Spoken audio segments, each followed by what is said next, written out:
Today, before starting you the orientation class for ethics,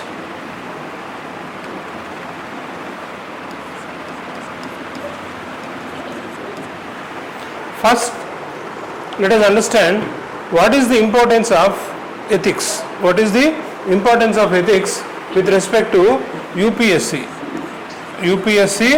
Civil Services Exam. In short, you will call it as CSE, right? UPSC Civil Services Exam. What is the importance of ethics? Why should we read it with more vigor? Let us see. Okay.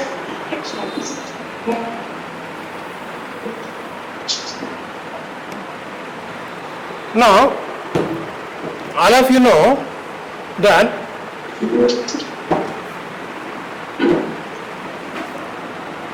there is when you study the pattern of the civil services exam has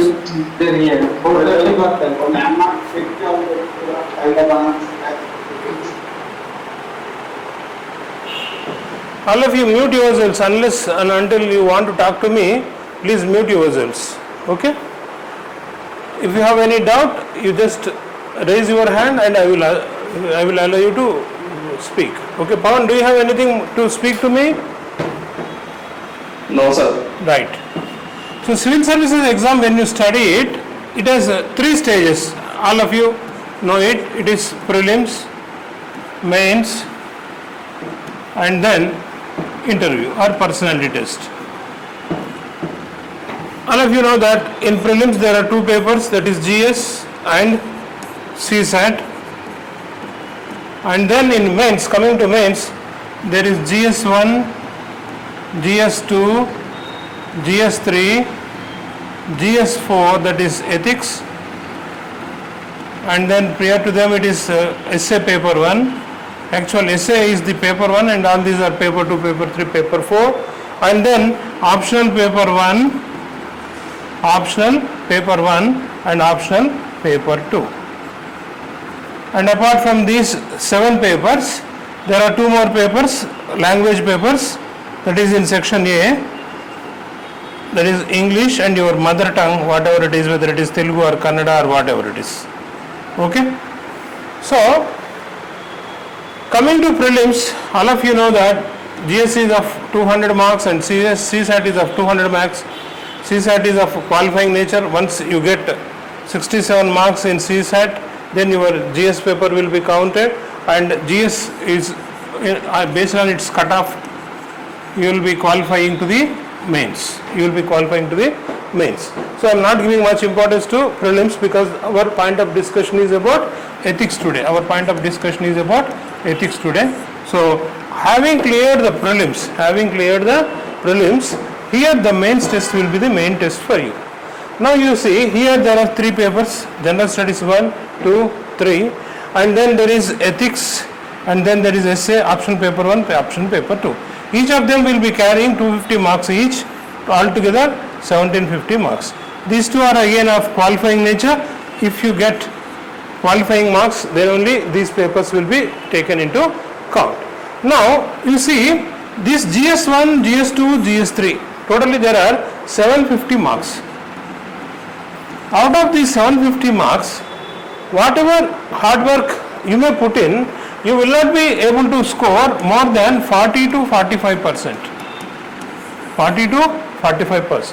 This I am telling you based on the marks which are got by the previous year toppers for the past 10 to 12 years. Okay, whoever has scored the top rank, first rank. So top 1 rank, they could not score more than 40 to 45% in this GS1, 2, 3 put together. Okay. However, when you go through these 4, what are these 4? Ethics, essay, optional paper 1, optional paper 2, that is E2, O2. Okay. In this, you will be able to score 60 to 65%. 60 to 65%. There is a scope for you to score 150 plus in essay, in ethics, in optional paper 1 and optional paper 2. Put together, there is a chance for you to score anywhere between 600 to 650 out of 1000. Out of 1000.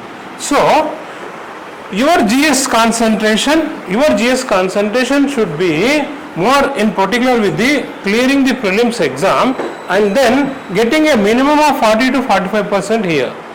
Beyond that, whatever energy you may put in, you may not be able to get full benefit out of that GS paper. However, if you put the same efforts here with respect to essay, ethics, option paper 1, option paper 2, you will be able to score 600 to 650 out of this 1000. So, scoring 600 here and 300 here, you will be around 900 marks in the mains exam. So, with 900 marks in the mains exam, if you qualify for the interview has altogether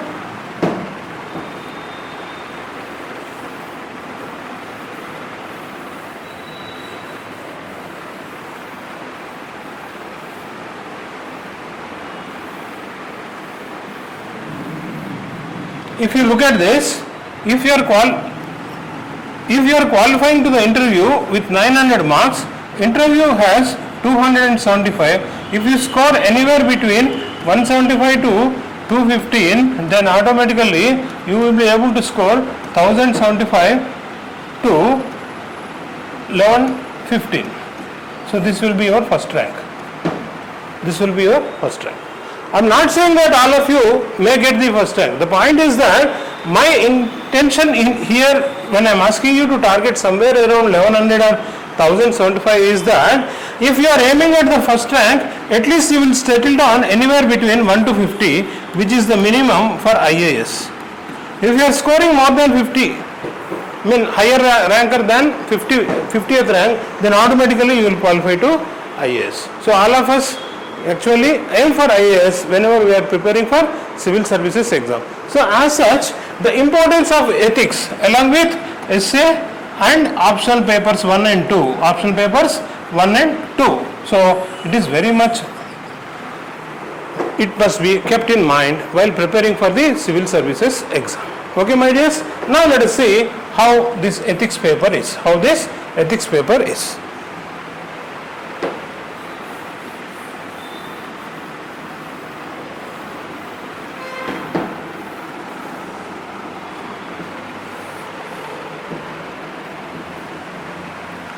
As I have already told you, ethics paper,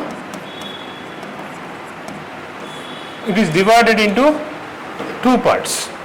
The first one is about the concepts, theory part, and the second part is about case studies. So there will be about 250 marks here. So about 130 marks here and 120 marks here. There will be 6 case study questions, each carrying 20 marks, so that will lead to 120 marks for you. Whereas here in concepts, in bits, there will be 13 questions, each carrying 10 marks, leading to 130. These 13 questions will be shared between 1 to 6. One of them will be having 3 questions, others will be having 2 questions. So put together 13 questions will be there, and you will be having 130 here and 120 here. If you are able to score out of these 250, if you are able to score somewhere around 150 plus, then your job is done with respect to ethics, right? Now how to do it? How to get the marks in ethics paper? Let us see.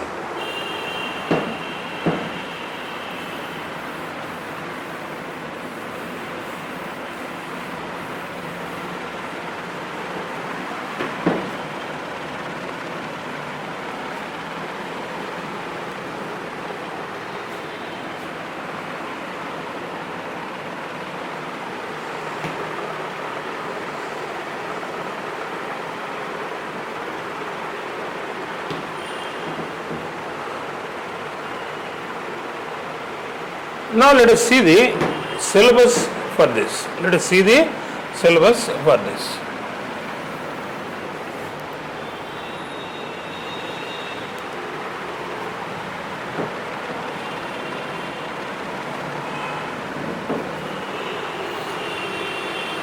See, this ethics paper,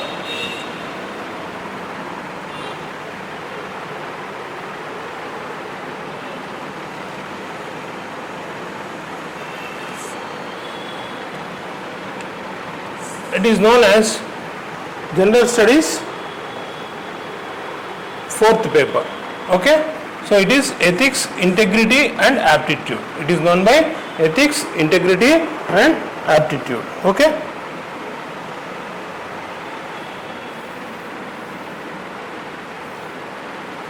Now, see, in this altogether there are about 7 chapters are there. Which part? This is theory part. In theory part there are 7 chapters. The first chapter is known as ethics and human interface. Ethics and human interface. So in this what you will be discussing? You will be discussing about essence of ethics and what determine the ethics and what are the consequences of ethics in human actions, and then the dimensions of ethics, and then ethics in our private relationships and also in the public relationships, and then what are the human values and what lessons can we learn from the lives of and teachings of great leaders, reformers, administrators, and also role of our individual families and also role of the society in which we are living, and the role of the schools, colleges where we study, educational institutions in inculcating values in the individuals like us. So all these things will be discussed in ethics and human interface. That is the first chapter. Okay, that is the first chapter.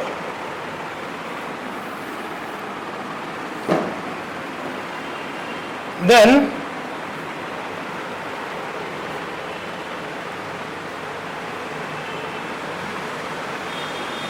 if we go to the second chapter, that discusses about attitude. That discusses about attitude. All of you know what is attitude. Attitude is our personal disposition towards something or some person, our feelings towards him. That is what is attitude, how we behave in that with that person. So the content of the attitude, structure of attitude, function of attitude, how it influences our relationships of thought and behavior, and then moral and political attitudes,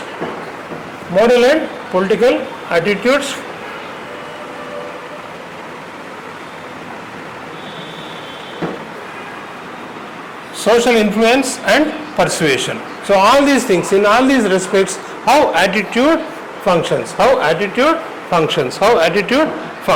right? Let us see. So how you define attitude? Attitude is something,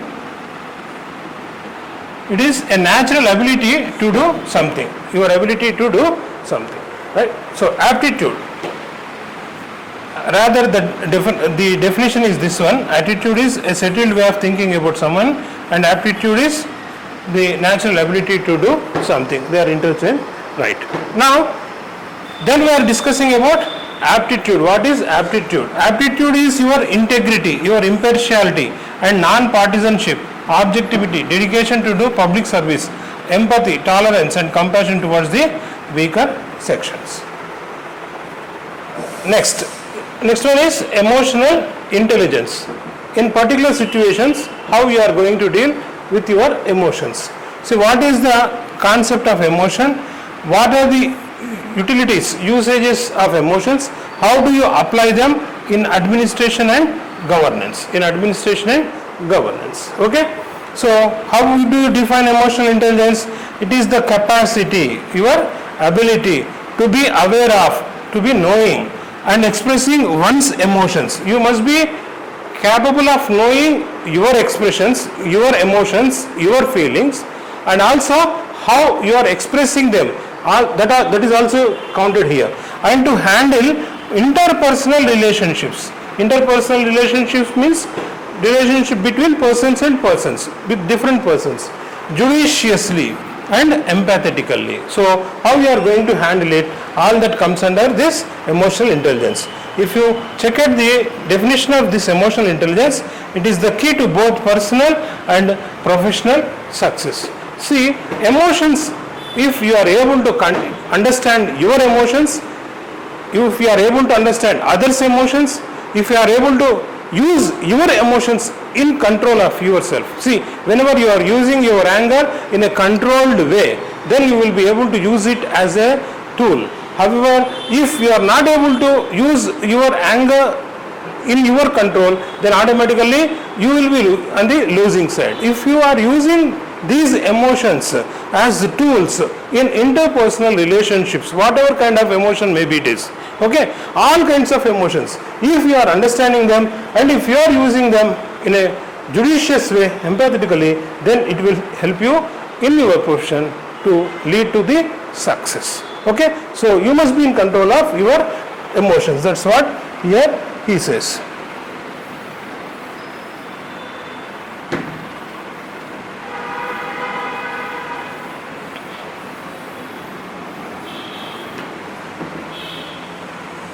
So after that, then we go to fifth chapter.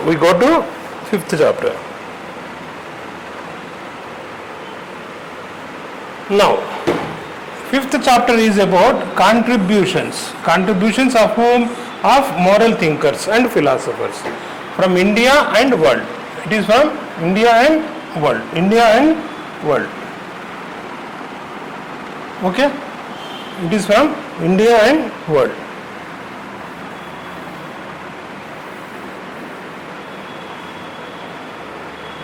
So, thinkers and philosophers from India and world.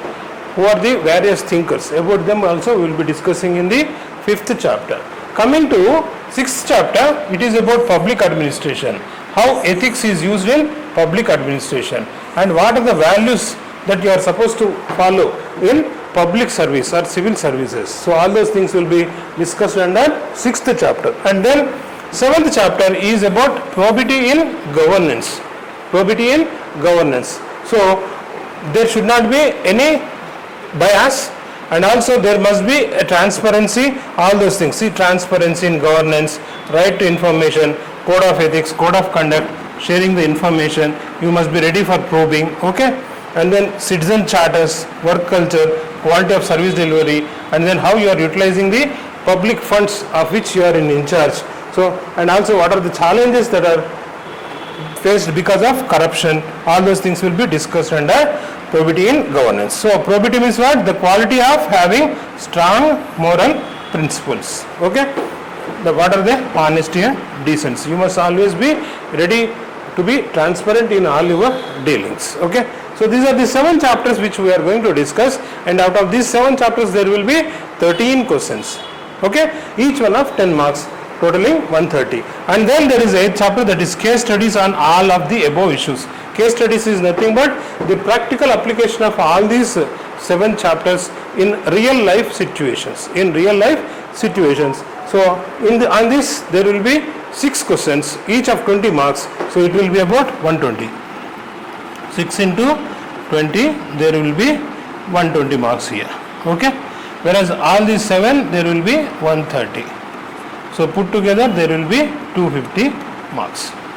Okay. So let us see how questions appear in the exam in this theory part, in these 7 chapters, and also how question appears in this case studies in the exam. That is, we will take real questions from the real paper that is conducted by civil services, in the civil services exam by the UPSC. Okay, let us see that.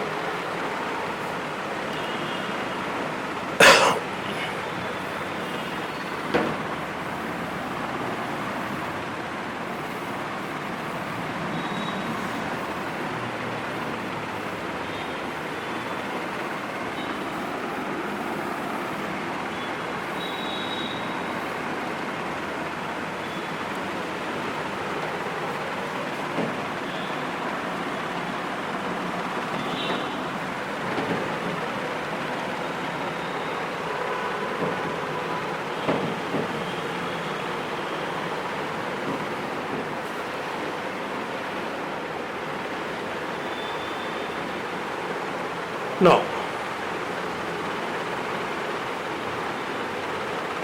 so let us see the real question paper.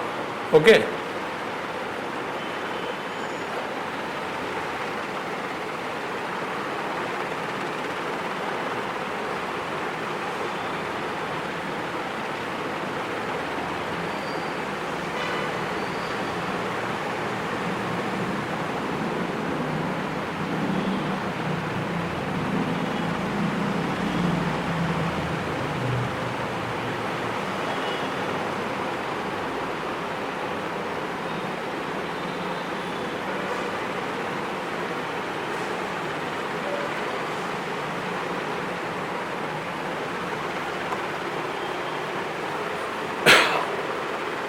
I hope all of you are seeing the question now.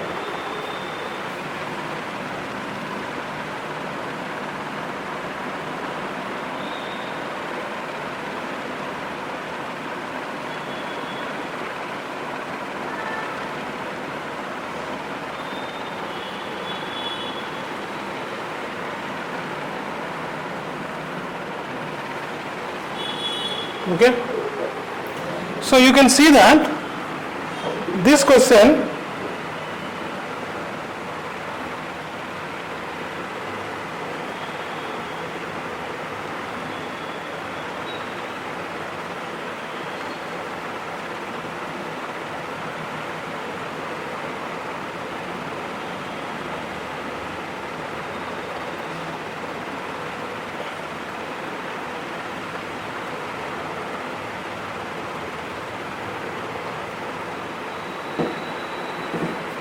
appeared in UPSC Civil Services exam in 2020, and the question number is 1A under section A.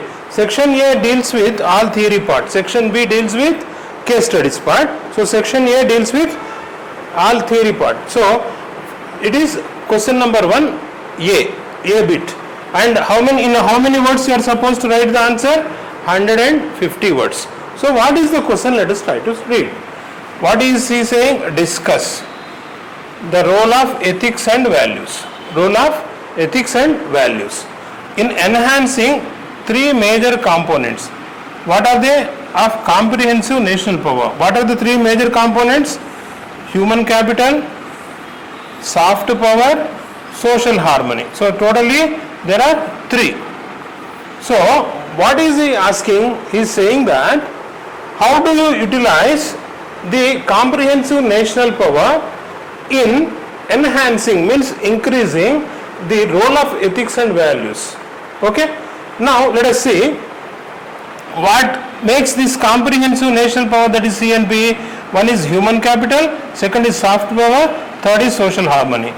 He himself is giving what are the components of comprehensive national power. So what are the three comprehensive national power units? One is human capital, the other is soft power, that is culture, your culture, country's culture, and the policies which you take up in your country's governance, and then there is social harmony. So these three things. Now let us try to see the answer. First let us understand what is ethics and what is values. What is ethics and what is values?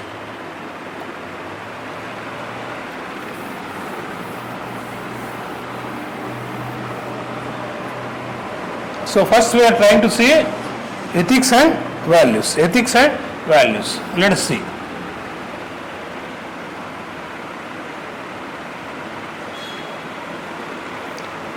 So how do you define ethics? Ethics is a system of principles. It is a system of principles that tells us what is right and wrong, good and bad. Simple definition. So you are defining.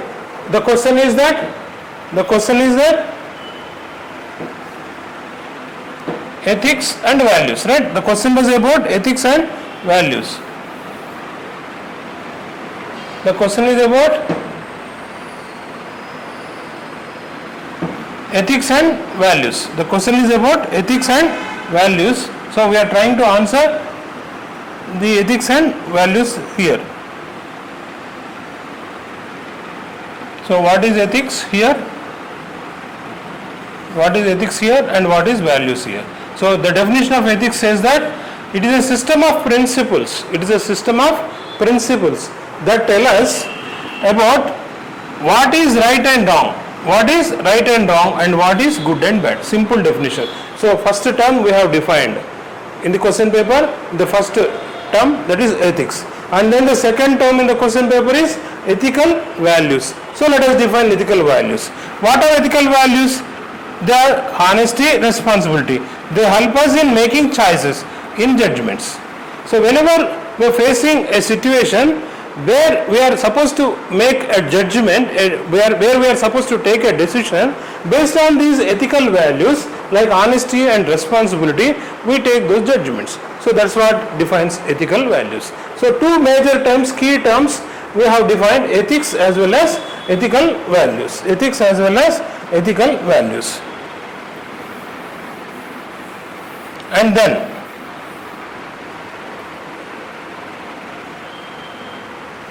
coming to the question again, already we have defined ethics and values, ethical values. Now let us see what is human capital, what is soft power, what is social harmony, which three make up the comprehensive national power. One by one, let us come here. Okay.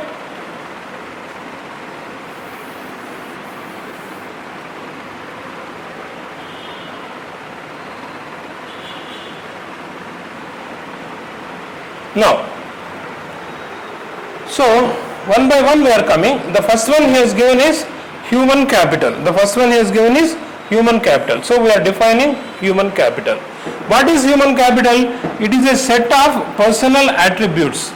Attributes means your capacities, capabilities, your qualities, which are useful in production process. Whatever you are trying to produce in that process, the attributes which are useful. What could be the attributes? Your knowledge, your skills, your health, and then your education. All these help in improving the production process. So that is what is known as human capital. Now how do ethics and values, enhance the human capital? See, when you have ethics and values, they will make you aware of the consequences of the choices you make. See, whenever you are taking a decision, if you have your values and ethics, they make you understand, see, if you do this, this will be the consequence. If you do this, this will be the consequence. Like that, they will help you in understanding what are the consequences of the choices which you are going to make. Not only that, a person's ethics and values builds his credibility. See, whenever we come across different people in the society, then we feel that certain person is a credible person. Based on what? Based on his ethics and values, we come to that conclusion that he is a credible person. Not only that, they help you in improving your decision making. See, whenever you are making a decision, whenever you are taking a decision, what happens when these are the consequences of, if you take a decision like this, these are the consequences. If you are going to take a decision like this, these are the consequences. Then you will be comparing them, you will be weighing them, then you will be able to take a better decision. So when you are able to take a better decision, that improves your decision making, and also that helps you in giving the long-term gains. So in this respect, we can see that certain examples which are there in our history. See, if you have knowledge which do not have ethics, then automatically what will happen? You know, atom bomb. See, atom bomb was used because knowledge was there, but there was no ethical value. Everybody knew that if an atom bomb is used, automatically lakhs of people will suffer, crores of people will suffer. Humankind will suffer, not only the humankind, even the animal kind, flora and fauna, everything, all life suffers. So, had the people who were in charge of this atom bomb, were they, if at all they felt responsible, then they would not have used the atom bomb. So we can say that without ethics, knowledge was there, so it became evil. So you know Hiroshima and Nagasaki, okay? They are the two towns which were destroyed by atom bomb, right? By America, right? And then when values are there, same atom energy is used to produce green energy. You know, in nuclear power stations, energy will be produced, electrical power will be produced. So here values are there. Knowledge is same. For atomic bomb also same knowledge. For nuclear power stations also knowledge is same. In both the issues, the nuclear atoms are used, but the point is that there it is used for destruction. In atom bomb it is used for destruction, whereas here it is used for what it is used? It is used to produce green energy. So knowledge without ethics is atom bomb, results in atom bomb. Knowledge with ethics and values results in green energy. So this is the best example for the Same. This is the best example for the same.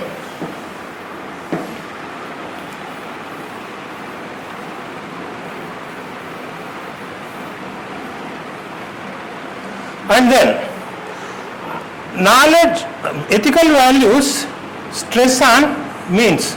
See, means versus ends. Means versus ends. This is always a question. Means versus ends. Those who concentrate on ends, they say that whatever means you may apply, ends are important. But some people say that without proper means, without good means, there will not be any good end. So here, when you have ethical values, you will be concentrating on means. For example, our Indian freedom struggle. Initially, there were different kinds of people fighting in different angles. But ultimately, once Mahatma Gandhi appeared on the Indian freedom scenario, what happened? He brought in non-violence. As means. So once Gandhi entered, the entire freedom struggle took a different turn, and we made non-violence as the main weapon in our freedom struggle. Okay? In our freedom struggle. And it has resulted in nil bad effects. You see, even after we got our independence, nobody was killed because of independence. That is, no Britisher was killed. It is true that some internal strife continued between when the country was divided into India and Pakistan, and there were some violent incidents. That is different. But that was not because of independence. That was because of some other issues. Okay. There was no strife between Britishers and Indians with respect to freedom struggle. Okay. However, when you look at American freedom struggle, it was of violence. And it resulted in civil war as well as world war. So Americans, they do not believe in non-violence. They believe in violence. That's what they applied in their freedom struggle. So their psyche is not yet converted. It is still of that violent mode. That's why they use that method of weaponry. Okay. So that's why it resulted in world wars also. And also there was a civil war when there was a freedom struggle. See, America got freedom out of civil war, right? Now let us see.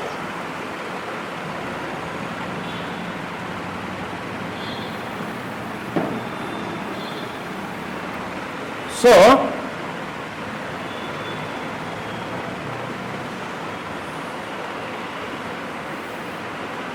out of the three comprehensive national powers, we have seen how one of them, that is human capital, is involved in enhancing the role of ethics and values in enhancing human capital for the benefit of mankind. Okay. So one part we have done. Now let us see the second part.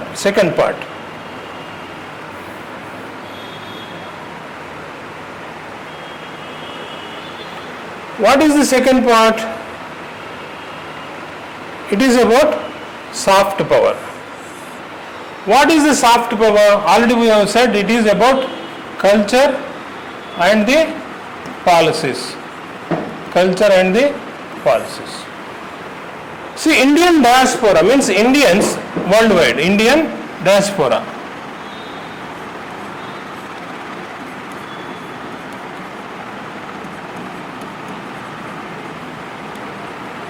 Indians worldwide, they are known for working very hard working nature. So they earned very good name. So with that, they are not only bringing laurels to themselves, they are also bringing laurels to our country.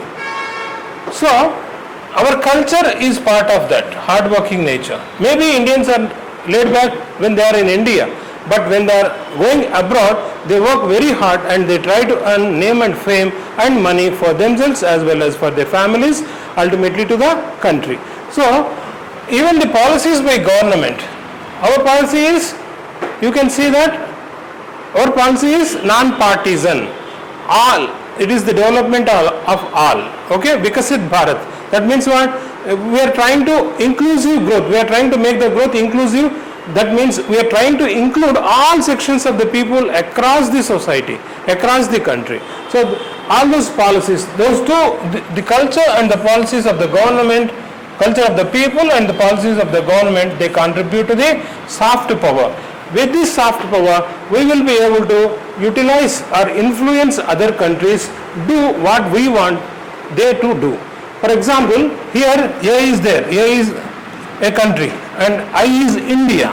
I is India. India wants A to do, let us say, some B work for India. Now if you ask A country to do, A means let us say America. If India asks America to do this B, it may not do if it does not enjoy the soft power. If it enjoys the soft power, it will influence America to do B without even being asked. So directly B will be done by America to India. So what India wants is B to be done. And America is doing the same. Why it is doing the same? Because of the soft power influence which India shows upon America, utilizes upon America. So that is what is soft power. When you are making somebody else to do what you want him to do to you, then automatically that leads to soft power. That leads to soft power. So soft power is the ability of a country to get other countries want what it wants. So India wants B and America also wants B to be, India wants A to do B to India and A also wants B to do B to India. So same thing. Other countries means A, want means B, what it means India, B. Okay?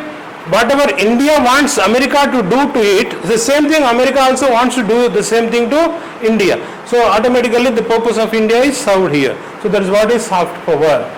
Through appeal and attraction without coercion.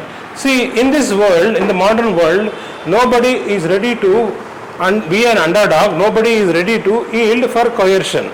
Okay, for example, you take up the issue of Russia and Ukraine. See, when power is there, when you compare the military power, Russia is very big country with respect to Ukraine. But when we try to use the method of coercion, automatically all Ukrainians are fighting back. So there is no question of coercion.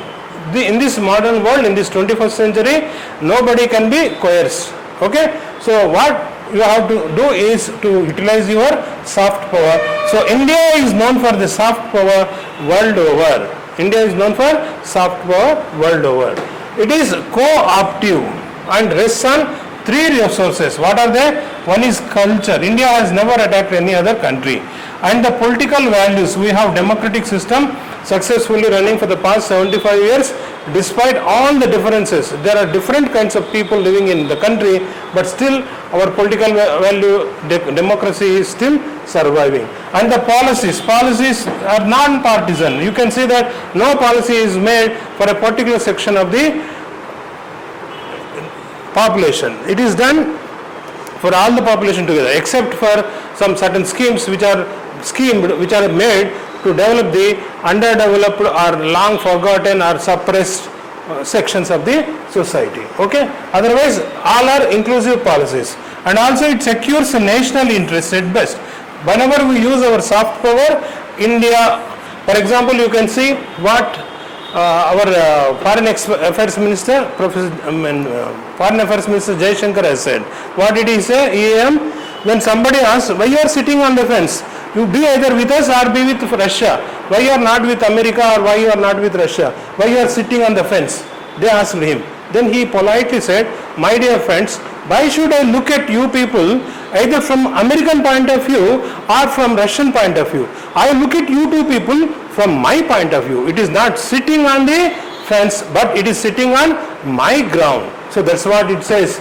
It secures the national interest. My country, I will look at the issues from the point of view of interest of my nation. So it secures national interest at best without compromising. At the same time, we are not compromising on others' interests also. We are not saying that give us everything, we don't give you. No, we are not saying like that. What we are saying is that whatever is due to us, give to us. Whatever is due to you, take it. So, without compromising on others' interests, if we are securing your national interest at best, then that is soft power. Now, how does role of ethics and values improve this soft power?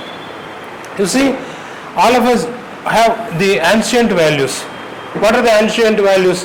Vasudhaika Kutumbakam. Vasudhaika Kutumbakam means the whole world is one family. That's what is our ancient culture. Sarve Jana Sukhino Bhavantu. Everybody live in peace, in happiness. So all those things, they are there in India. So that is part of our ancient values. Okay.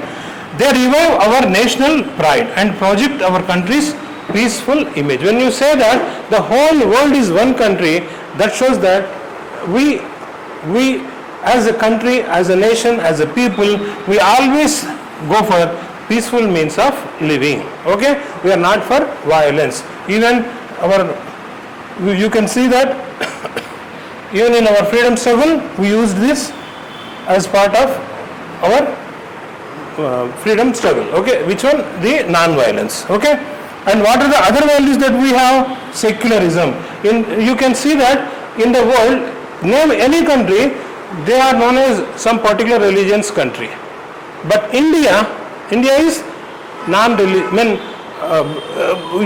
There are many religions which are treated equally in our country. There is no particular official religion so far as India is concerned. You cannot say that India is a Hindu country. But you cannot say same about America. America is a Christian country because the very constitution itself says about Christianity. But in India, what it does say? Religion, as far as religion it is there, the governance, the government, the country, the ruling entity, whatever it is, it should have equal importance, equal treatment. All religions should be treated equally like that it is. Okay? Though there are many majority people are there in the country about one particular religion, but still, for example, in India, there are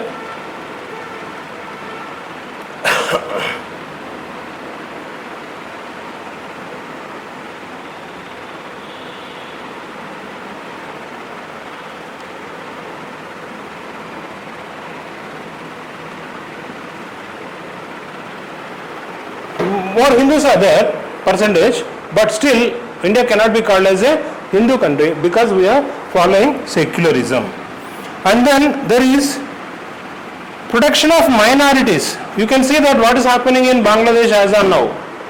Though there were about 40% Hindus and 60% Muslims when Bangladesh was formed, today there are about 8 to 10%, 11% only Hindus. All the other, we don't know where they have gone. Okay?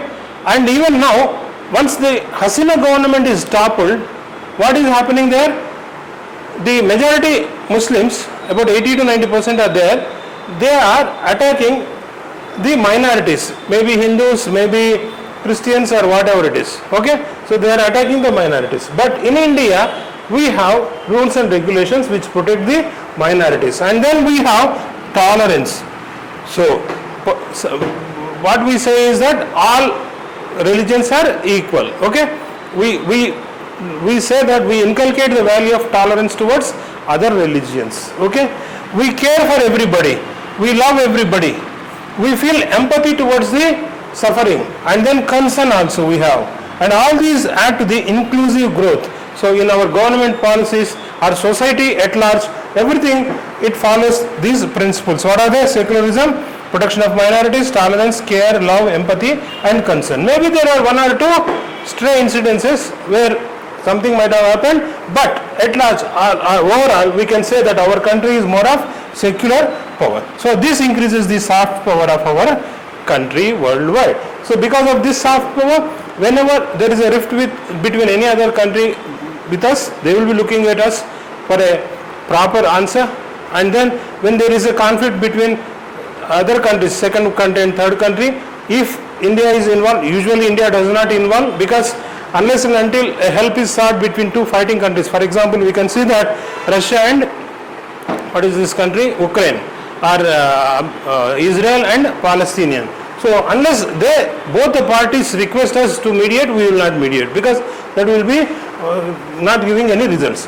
But when we do mediation, then our soft power will help solve the problem. Not only that, whatever our country requires, okay, whatever we want, we make others want the same to do to us. Okay, so that is how soft power is utilized to secure the national interest at best. National interest at best. So we have seen how soft power works. And then let us see the third component of human capital, that is social harmony. The third component is social harmony. Okay. Third component of what? Human capital is social harmony. We can see here the question is about, see, we have defined ethics, we have defined values, and then we have completed human capital, and then we have completed soft power and culture and policies. Now we are coming to the next topic, that is social harmony. Okay, each and every keyword we are trying to answer them. We are trying to answer each and every key word. Now the third one is social harmony. Let us see social harmony.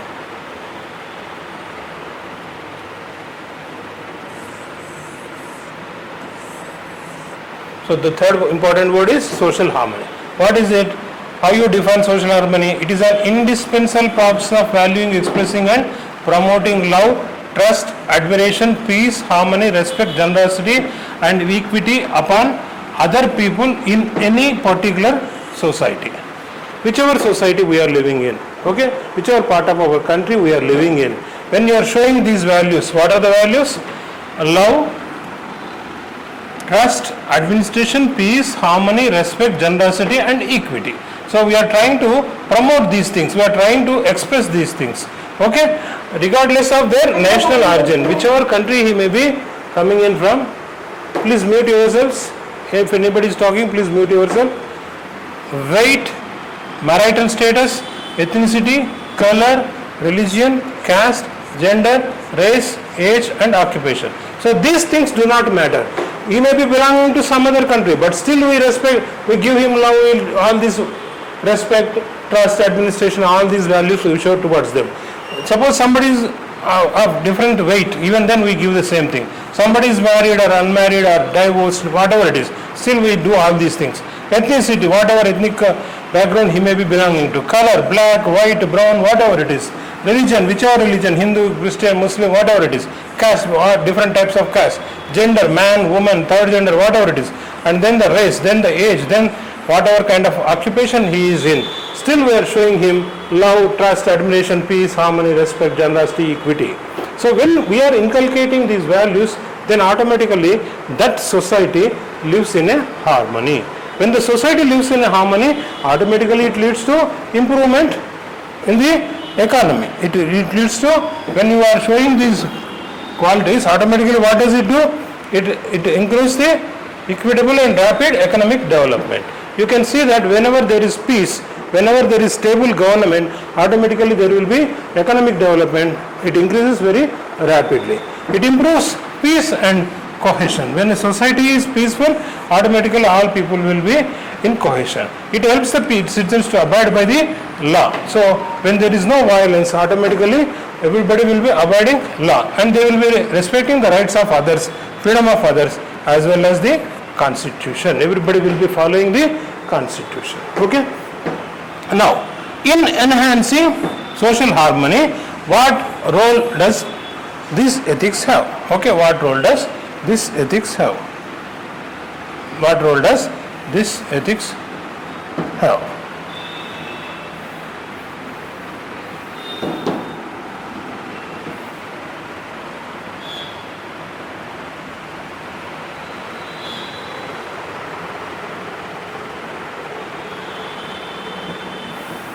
So role of ethics and values in enhancing social harmony. So these are nothing but the values which you are trying to promote. So automatically when you are promoting social harmony, automatically promotes. So ethics and values develop norms of behavior that everyone should follow in a society. So these are nothing but the norms of behavior. An ethical person must be willing to place others' interests ahead of self-interest. If I am an ethical person, then if somebody else is requiring something, I should see that his interest is above my interest, so that there will be harmony. So both the people, if they are thinking about others, then automatically there will be harmony between those two because of our responsibility towards the society. So sometimes what happens, where law is found wanting, ethics succeeds, okay, safeguarding the interest of the society. For example, law says that so and so seats are reserved for women. We can see that now, of course, more women are taking the bus transport, road transport. However, if you see that a few years back, there are about 4 rows reserved for women. Now, after the women have sit in those seats, still the men's seats are there. Men will be sitting. Suppose a pregnant woman comes. Now, the men who are sitting there, they are not obliged to get up, because by law, what does it say? Law says that the seats which are reserved for women, men should not sit. Fine. Men are sitting in their seats. But their ethical values, if somebody is of ethical value, then automatically the man gets up and gives seat to woman. Not only that, not only pregnant women, weak women, not only that, elderly people. Elderly people, there are 2 seats reserved in the front of the bus. But there are more elderly people, let us say 4 or 5 people have taken up the bus. Okay. Then what will happen? They will come to the, being men, they will come to the men's seats. When now the youngsters are sitting in the seats, there is no law that tells them that you get up and you give seat to the elderly people. No, because already elderly people, reserved seats are there, 2 elderly people are sitting there. But your ethics tells you that get up and give seat to elderly man. So where law fails, where law is found wanting, there ethics succeeds. Okay. So this safeguards the interests of the society. So this is what is about social harmony. This is what is about social harmony. So we have seen all the 3 topics discussed here. What are the 3 topics?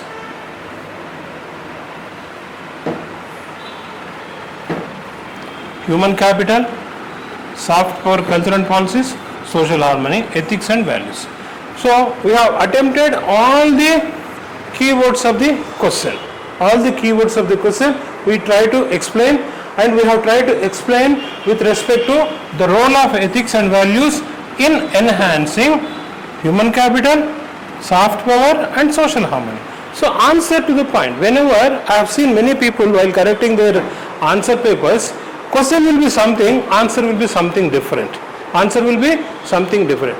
The basic point is that you should understand what the examiner is asking you. He is asking you to discuss role of ethics and values in enhancing human capital, soft power and social harmony, which 3 together make the comprehensive national power. So we have discussed what are ethics, we have discussed what are values, and then we have discussed what is human capital, and then we have discussed the role of ethics and values in enhancing human capital. Then we have discussed soft power, what is soft power. Then we have discussed the role of ethics and values in enhancing soft power culture and policies. Then we have discussed what is social harmony, and then we have discussed role of ethics and values in enhancing social harmony. So answer to the point, we have discussed all and every topic here, each and every topic here. Okay, so now 150 words. So now having discussed the same, now we are coming to the conclusion. We are coming to the conclusion part. Having answered whatever he asked us, the examiner asked us, we are coming to the conclusion part. Now, the conclusion. We are quoting certain quotes given by famous, see, ex-Indian President Ramnath Kovind. What did he say? Nations are not built by governments. Nations are not built by governments. Rather, it is built by their citizens, and each citizen is a nation builder. Each citizen is a nation builder. So, with the citizen having all these three values, what are they? The human capital, and then the soft power, and the social harmony. One who participates in that, he builds the nation. He builds the nation. A citizen's character, the sum of qualities that define a person's behavior, are shaped by ethics and values. Thus, ethics and values play an immense role in enhancing the comprehensive nation power, that is human capital, soft power, social harmony of a country. So, with this, we will be concluding the answer. The question is about 10 marks. You are supposed to write in 150 words, and no word we have used wastely. Whichever word is apt, whichever line is necessary, we have used that only. So out of 10 marks, very easily you can get 7 to 8 marks if you are able to answer a question in ethics paper like this. So there will be about 13 questions, each of 10 marks. Let us say you are able to score about 7 marks average on each. So you are able to score 90 marks here itself. You are able to score 90 marks here itself in the section A. Then let us go to section B.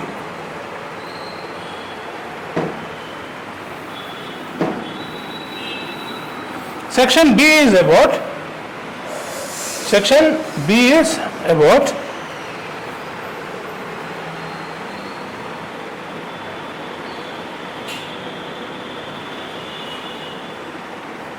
what is happening?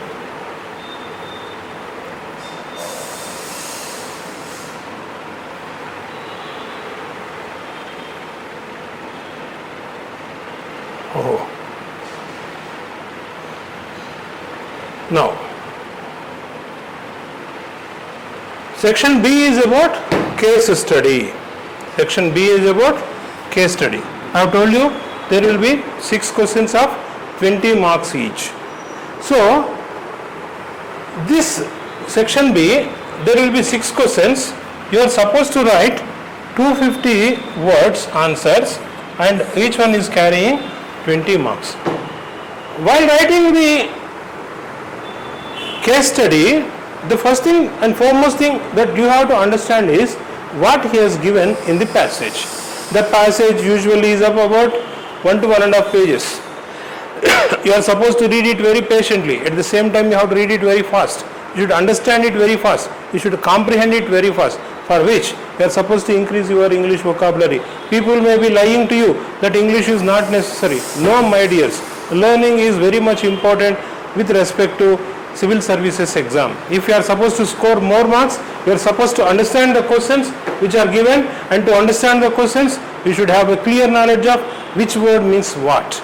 So English knowledge, English language knowledge is very much helpful to you. I am not saying that if you do not have English knowledge, you will not get it. No, I am not saying that. I am saying that it helps you.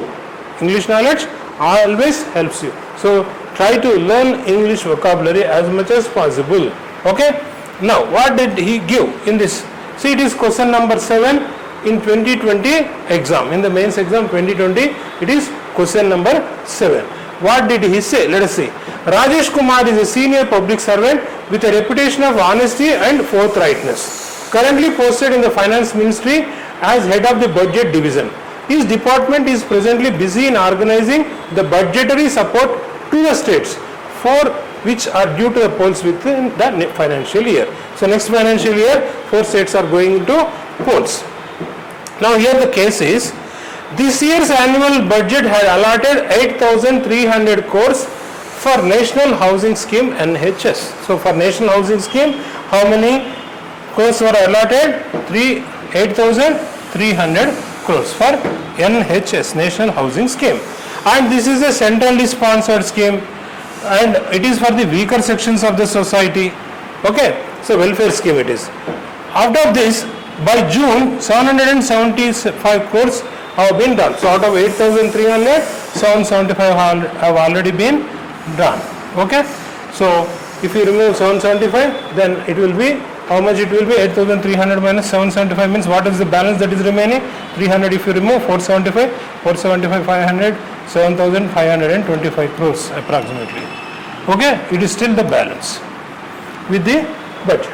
Now the Ministry of Commerce had long been pursuing a case for setting up a special economic zone, SEZ, one more project, in a southern state to boost the exports.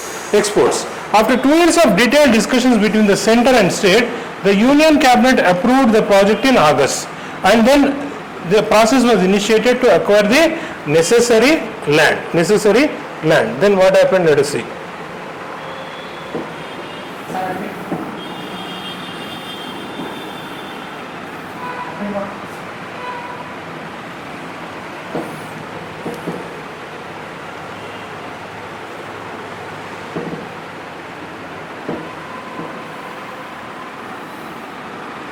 Okay, 18 months ago, a leading public sector unit, PSU, this is third thing, PSU had projected the need for setting up a large natural gas processing plant, in a northern state, this is third, for the regional gas grid. The required land is already in possession of the PSU, it is in possession. The gas grid is an essential component of the National Energy Security Strategy. Energy means what? Electricity.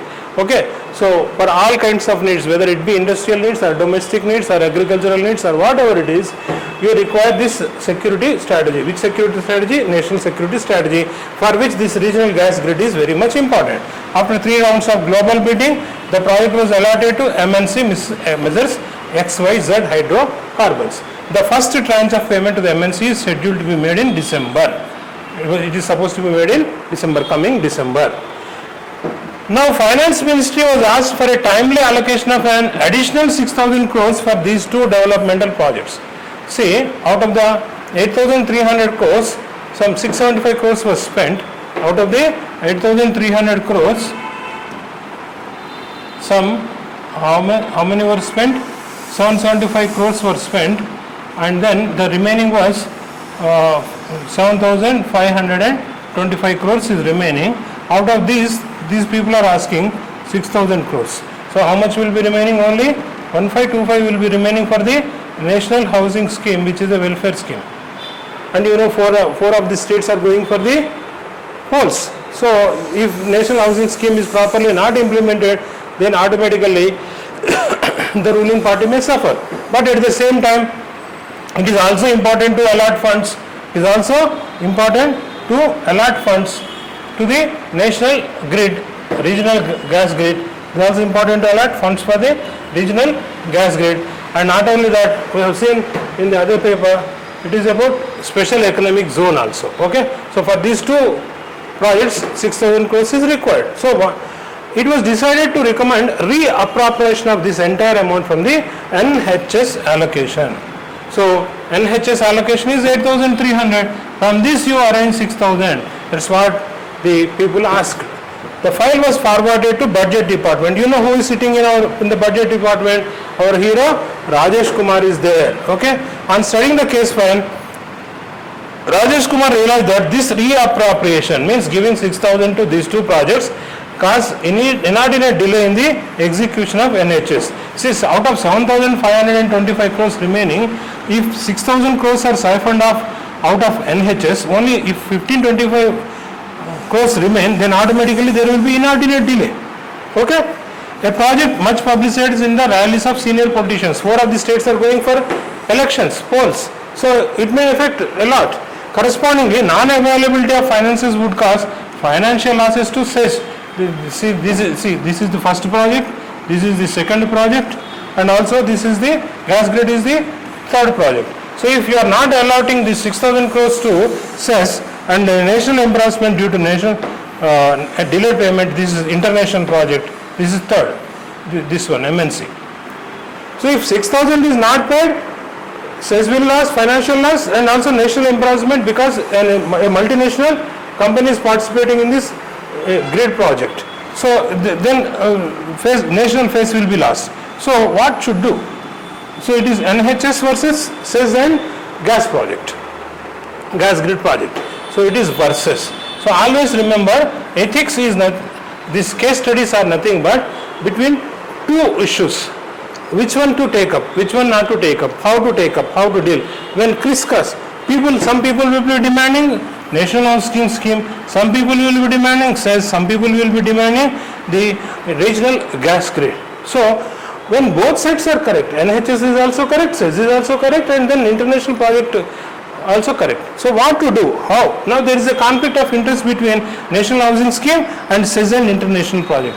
So this becomes the case study, this becomes the case study, this becomes the real problem so far as ethics is concerned. So these kind of questions only will be asked usually.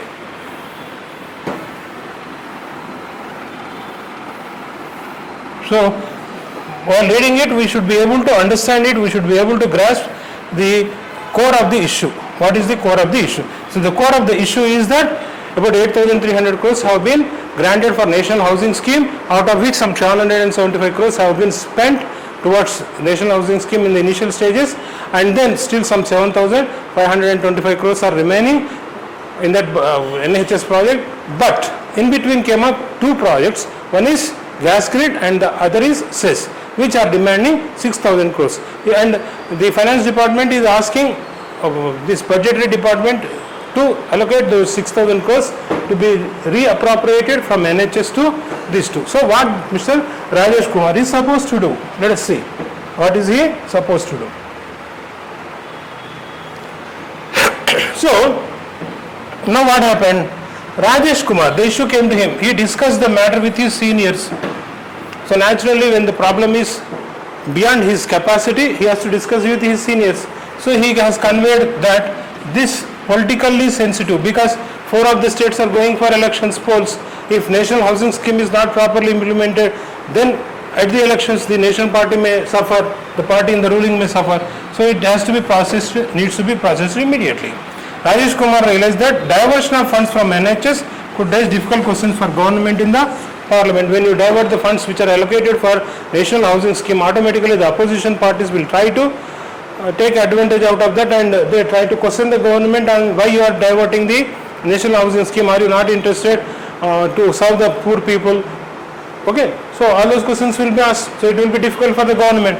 So now the following questions are arising. Ethical issues involved in reappropriation of funds from a welfare project. See, why 8,000 crores were allocated for a housing project? Because poor people, they do not have any houses, they do not have any shelter. So to provide them some shelter, some housing scheme, some welfare scheme has been planned.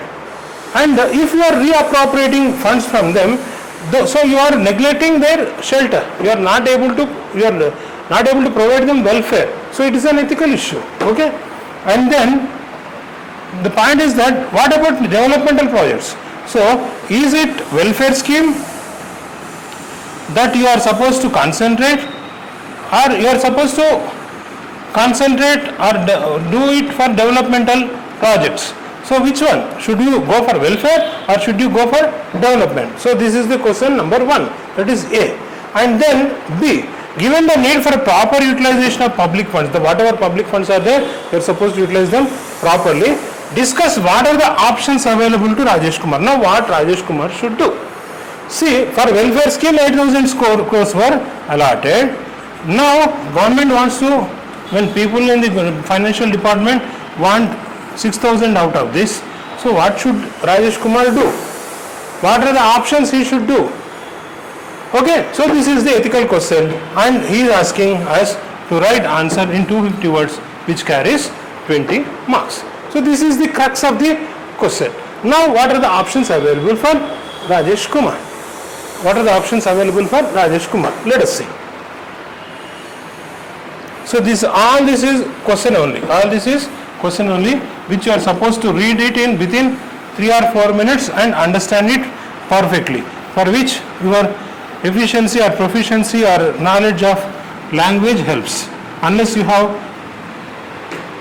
good vocabulary power, you will not be able to do it. So my advice to you people is always try to acquire some or the other way the vocabulary, English vocabulary. Try to improve your vocabulary. Now this is the case study. Now we are trying to see the situation. So here what is the situation? Rajesh Kumar is a public servant. And he is in which department? Budget department, and he is in the finance ministry. Okay, this we have understood. Okay, now how many crores were allotted to national housing scheme? 8,300 crores. How much amount was already spent? 875. What is remaining? 7,525. Out of this, he is asked to give 6,000 crores as reappropriation. Okay, so this is the case. So what is he supposed to do here? What is he supposed to do here? What is he supposed to do here? Let us see.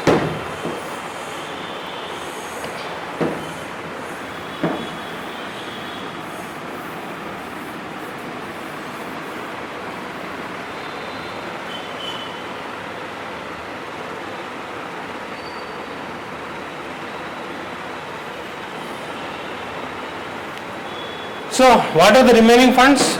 7,525 crores. Now what is the decision he is supposed to take? What he is supposed to spend for national housing project? What is he supposed to spend for cess? And what is he supposed to spend for gas project? Now you can see that if he goes ahead with national housing scheme, then the poll promises will be fulfilled and also social justice will be done for the poor and houseless people. Okay, they are the things there in national housing scheme.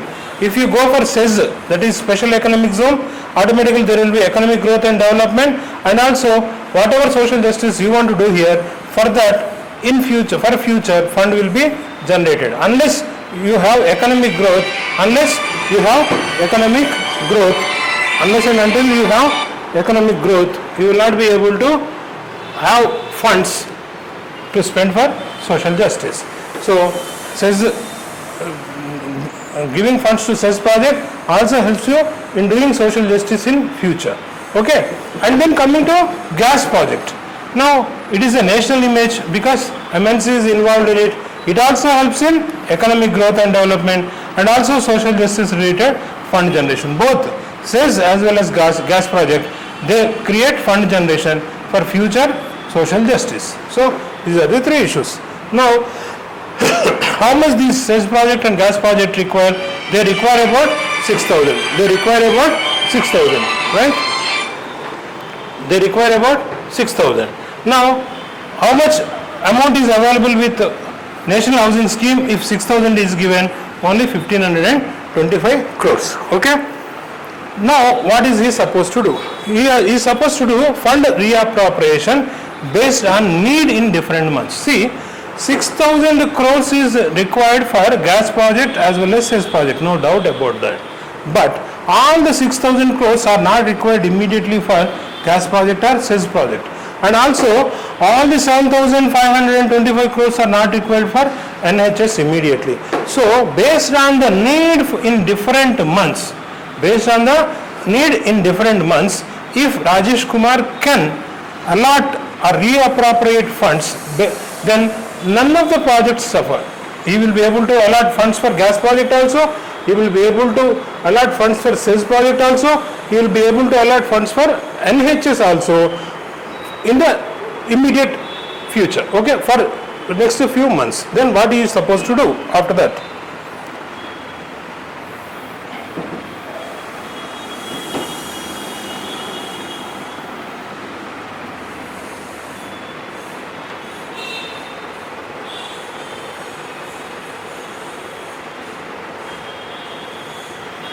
So what are the issues involved here? See, national housing project, what does it say? Houses should be built for the poor and downtrodden people. It is the social justice. It is the poll promise that you have made. You said that during your previous electoral polls promises, you said that you will be building houses for the poor and downtrodden people. So that is the basic need for right to housing of poor and marginalized. So national housing project or national housing scheme, it demands social justice. Marginalized people are there, poor people are there. For them, right to housing is the basic need. So you have to fulfill. You are supposed to fulfill this. You are supposed to fulfill this. Okay. Now social justice for versus economic development. Here in economic development there are two.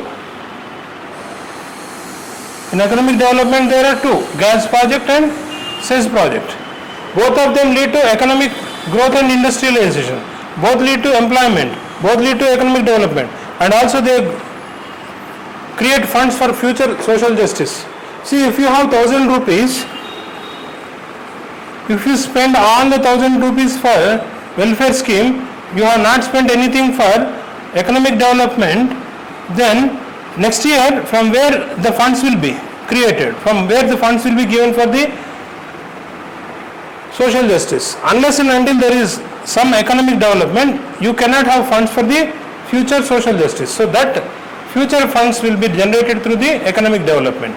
So if you are blindly following social justice, that is short-sighted, because you will be able to do social justice this year. What about next year? Without funds creation, where will you bring funds for the welfare schemes? You will not be able to. So always there must be a balance between social justice and economic development. There must be a balance between social justice and economic development. So this is what the first issue. What is this? Ethical issues involved. This is the first issue. Then what is the second issue? Now in national housing scheme there is empathy. The houseless people are there during the rainy season, during the winters, during the hot summers. The poor people will be suffering if they do not have the houses, if they do not have the shelter. So you should have empathy towards them. They are your brethren. On the other side, the professional duty. You are supposed to meet the short-term as well as long-term demand for national development. There must be development. Without development, you cannot have empathy. Okay? So empathy versus professional duty. Allocating fund for various projects in the time schedule is the based on the urgency of need. And also you are suggesting seniors to search for various options to raise funds. You can also ask seniors to search for raise funds for the same. That becomes the part of your professional duty. Okay? So that there is a second issue that is involved here. Different ethical issues involved we are discussing. And then, so when you are weighing these two issues, what are the different options that are available to you? The first option you may decide, no, I will not reappropriate funds. I will give all the 7,525 crores which are remaining with me. I will give all of them to National Housing Project. I have empathy towards the poor brethren. So I will give all the funds to the National Housing Scheme only. What will happen? So automatically NHS will be completed in time. All your poll promises you will be fulfilling, and short-term social justice targets are also fulfilled. So these are the merits in this first option, that is no reappropriation of fund. Now there will be demerits also. Flip side, what will happen? All economic projects there will be delay, then automatically it results in poor economic growth. Employment will not be there, which is part of social justice. Lack of revenue, government will not have any funds. Future social justice projects, there will not be any funds. And also because the country was in agreement with the multinational company, funds are not given, automatically it creates bad image. So first option, it has these merits, it has these demerits.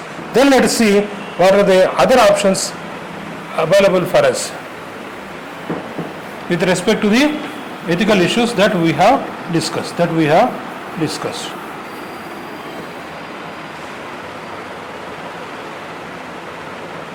Now let us see what is the second option.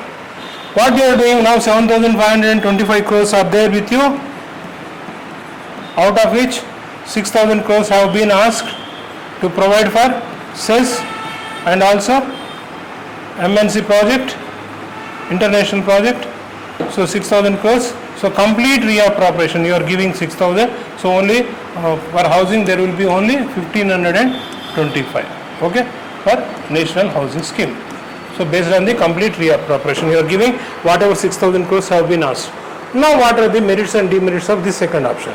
What will happen? Merit. In this merit automatically cess and MNC. Cess, gas projects, higher economic development, more funds in future for social justice, and the country's image also will be better. Then demerits. What will happen? The short-term social justice is gone. No, it is not able to meet. Poor poll performance. Automatically, when you are not fulfilling your poll promises, you will be losing there. And then, even when you are failing your government, automatically your professional qualities as an executive are also doubtful, because you are not supposed to fail your boss. Your boss is nothing but the government. The government will lose at the polls.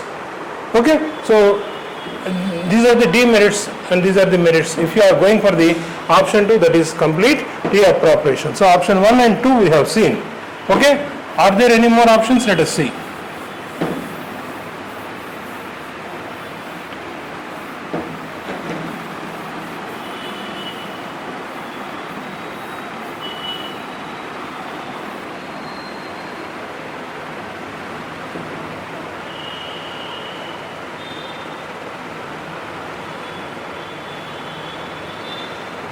See, this is option 3. Partial reappropriation. See, 6,000 crores have been asked. You are not giving all 6,000 crores. See, cess is there, and then that international project is there. Okay.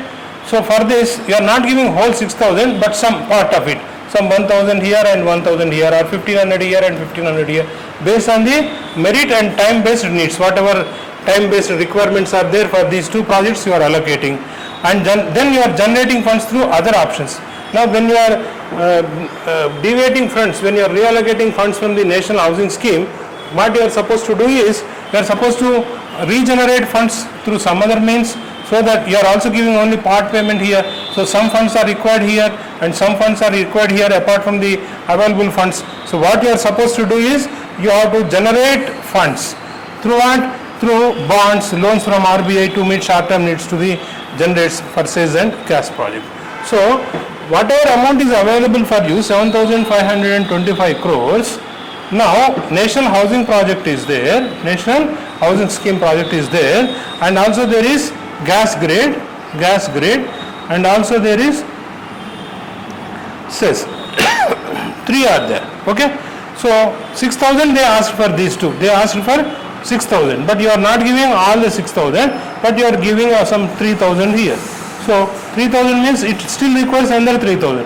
For that you will be trying to generate funds through market bonds, loans from RBI, some other means. You try to generate funds for this to gas grid or cess, and also you try to generate funds for this national housing scheme through different government agencies, something like that, loan from RBI, etc. So what will happen here?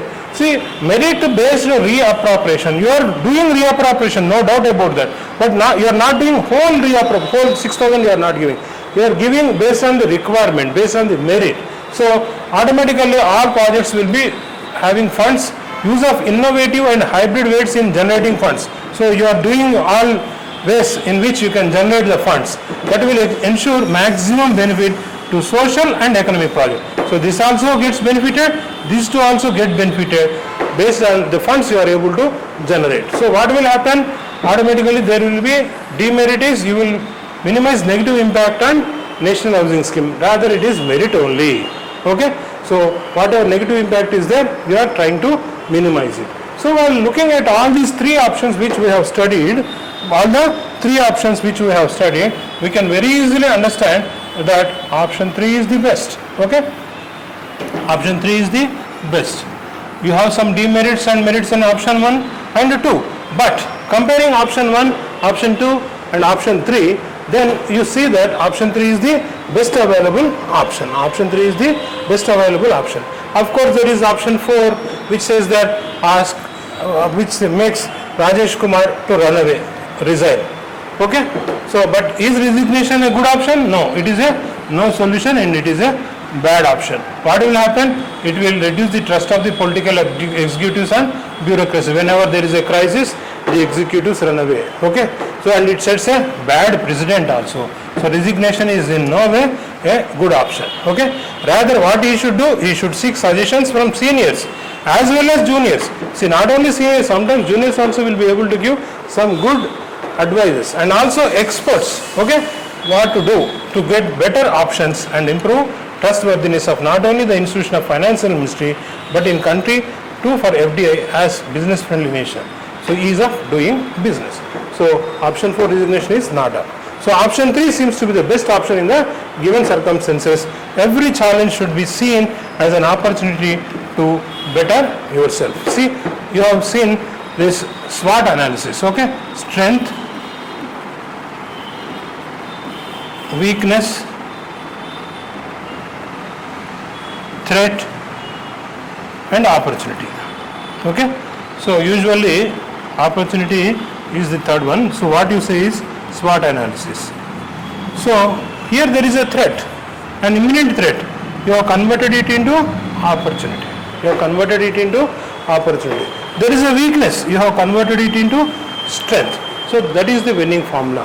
For every person, for every organization, for every institution, for every country, wherever you are, this SWOT analysis. Always try to convert threat into opportunity and weakness into strength. Automatically that yields a better result for you. Okay. So when you go through this, what is the final conclusion? The final conclusion is that option 3 is the best for Mr. Rajesh Kumar to do. So in this analysis, what we have done? We have gone through each and every option. We have studied what is actually Mr. Rajesh Kumar's problem, and we have seen what are the ethical issues involved in it, and also we have seen how things can be weighed and how a better result can be opted out. So this is what is known as the case study. This is what is known as case study. This is what is known as case study. If you are going to write like this, if you are understanding the question properly and if you are able to answer each and every point raised in the question, then automatically out of 20 marks you are supposed to get around 14 to 15 marks. So 60 to 70% scoring in case studies is also not difficult. Only thing is that reading a 1.5 page question itself is very difficult, arduous one for you. But if you have good command over your English language, then it is easy for you to understand the essence of the question and you will be able to immediately frame it up in your mind what should be the answer. Then automatically you will be able to write well. See, 250 marks, 130 that is 13 questions and 120 that is 6 questions. So for both there will be 90 minutes and you know for 6 questions 90 minutes, for 13 90 minutes. So you have to divide time judiciously. You have to improve your handwriting practice. You should speed up your handwriting practice. Try to put a clock, time clock, and then you try to increase your speed of writing and also try to improve your vocabulary. Automatically you will be able to comprehend. You comprehending the question, understanding the question will not only help you in ethics, it also helps you in each and every other subject in mains, whether it be GS 1, 2, 3 or essay paper or optional paper, wherever it is. If you are able to understand the question properly and if you are able to write the answers in good handwriting, remember it doesn't mean speed handwriting means you can write it like anything. No, it should be legible. The examiner should be able to read it very easily. Okay, so good handwriting, speedy handwriting. If you are inculcating these two habits over this 1 year period, when you are appearing for 20-25 mains, then automatically they will fetch you, they will help you in getting good marks. So if you are able to answer the questions, the conceptual questions as well as the case study questions in this way, it is not difficult to score 150 plus marks out of 250 in ethics, which I am aiming at 60 to 65% is what you are supposed to get very confidently if you are able to answer the questions like this. And remember, if you are able to score 150 plus in ethics, so is the case with essay. In some other video I will be explaining how to write the essay also. So essay, ethics 150, 300 marks, and then in options if you are able to score some 300 plus, so it will be 600 plus, 602. So essay, ethics, option 1, option 2, put together, if you are able to score somewhere around 600 to 650 marks, then my dear friends, I am telling you, if you are able to score somewhere around 300 marks in GS 1, 2 and 3, then if you are around 900 plus in your mains marks, then it will be easy for you to get good rank in civils. You remember, just qualifying for the interview is not enough. If you are getting somewhere around 750 marks and qualifying for the interview doesn't help you, rather it spoils you, because once you are qualifying in the mains, when you are waiting for the interview, you don't know how many marks you got. But in interview, even if you get somewhere around 150 to 160 marks, you will be standard around 910, which will not give you any good rank. You will not be selected for the coveted services which you are aiming for. So remember, my friends, what is there in your hands is mains. You have to score 900 plus marks in mains. Interview is again different. So you know that prelims is only a qualifying paper. Prelims marks will not be counted for final selection. What are counted for final selection are mains and interview. Mains plus interview. So try to score as many as possible, 900 plus in the mains, so that in interview, if you are able to score anywhere between 175 to 200 or 220, then automatically you will be qualifying with 1075 to 1100 marks. So which will give you a good rank and you will be easily selected for IAS. Right, my friends? With this, I end my ethics orientation class. We have 3 more classes, free classes for you every day at 4 p.m. Try to join. I have seen that most of you have joined a little late. I will be putting this in my YouTube channel. You can listen to it if you have missed the earlier part of the discussion. Tomorrow also from 4 p.m. to 6 p.m. there will be a class. Day after tomorrow also 4 p.m. to 6 p.m. there will be a class. And the next day also 4 p.m. to 6 p.m. there will be a demo class. So all the 3 classes are free, and on 20th of August we are starting our classes. So up to 20th 4 p.m. if you are able to pay, see, even the fee also I have reduced it a lot. Originally I was charging 20,000 because I know whatever teaching I do, it is of quality and it demands good remuneration. Okay, but see, 20,000 was the fee which I used to charge previously. Now I am charging only 10,000. Even in that 10,000 also I am giving 50% discount if you are paying your fee on or before 4 p.m. on 20th August. If you are paying your fee before 4 p.m. on 20th August, if you are paying 5,000, it is sufficient, but after that it will be 10,000. Right? To benefit you people, I have decreased from 20,000 to 5,000. So make use of this. You need not pay your fee today. You listen to 3 more classes tomorrow at 4 p.m. to 6 p.m. One class, day after tomorrow 4 p.m. to 6 p.m. another class, and the day after you will have another class, 3rd class free, 4 p.m. to 6 p.m. So 17th, 18th and 19th, 3 days continuously you have free classes, and after that on 20th you have to pay the fee. Okay, my dear friends, hope all of you have understood. You can message me. My number is 906 33 45568. If you have any problems in understanding whatever I have given the orientation class, you can message me. I have seen that most of you have attended it online.